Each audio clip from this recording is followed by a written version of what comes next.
Chers amis, chers membres de nos communautés, comme c'est notre tradition, notre habitude,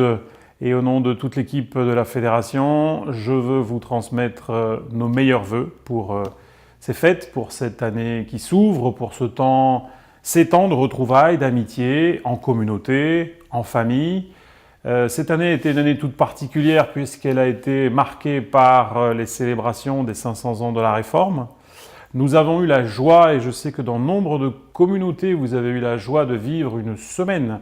de prière, la semaine de prière mondiale, il y a de cela quelques semaines, sur le thème de la grâce, la centralité, la présence, la puissance de la grâce dans nos cœurs, dans nos vies. Et j'aimerais placer ces vœux sous les riches bénédictions de ce thème, de ce message central de l'Écriture au travers d'un texte que je prendrai dans l'Épître aux Romains,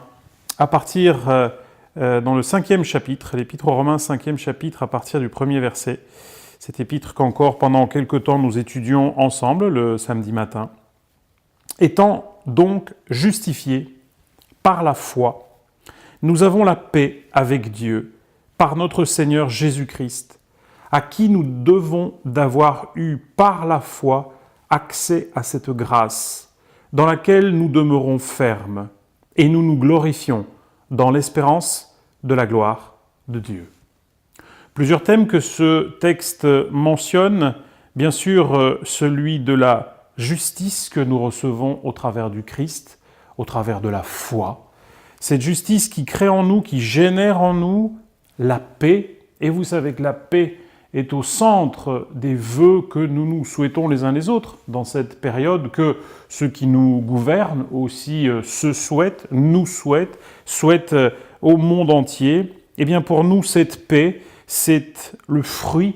de cette justification par la foi, de cette grâce que nous avons reçue. L'apôtre Paul dit « étant donc justifié ». Le croyant, le chrétien, le disciple, l'adventiste n'est pas une personne qui vit simplement une série d'angoisses, de peurs, animées par ces mêmes angoisses et ces mêmes peurs. C'est quelqu'un qui vit comme étant justifié, qui a reçu cette paix, qui est porteur de cette paix, qui construit cette paix. Et je voudrais remercier toutes les communautés qui font de ce moment spécial des fêtes de fin d'année, pas seulement des fêtes de fin d'année, mais ce moment de fête de fin d'année, un moment de solidarité. Nombre de nos communautés, petites ou plus grandes, ouvrent leurs portes, vont à la rencontre des personnes seules, des personnes en difficulté, des personnes qui sont laissées sur le côté par nos sociétés, et elles organisent des temps de fête, des temps de repas, des temps d'accueil,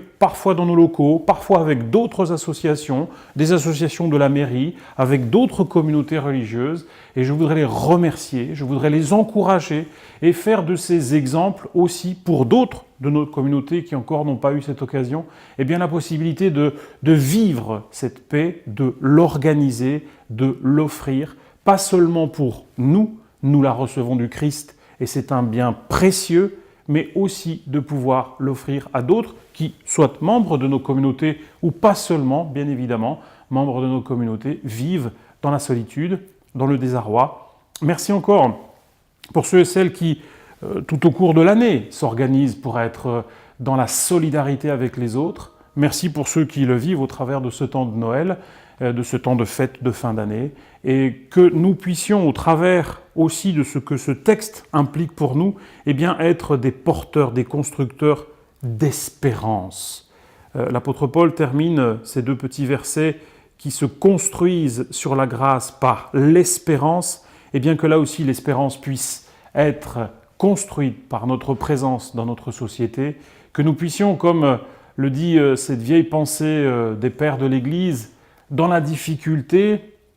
ne maudis pas les ténèbres, mais allume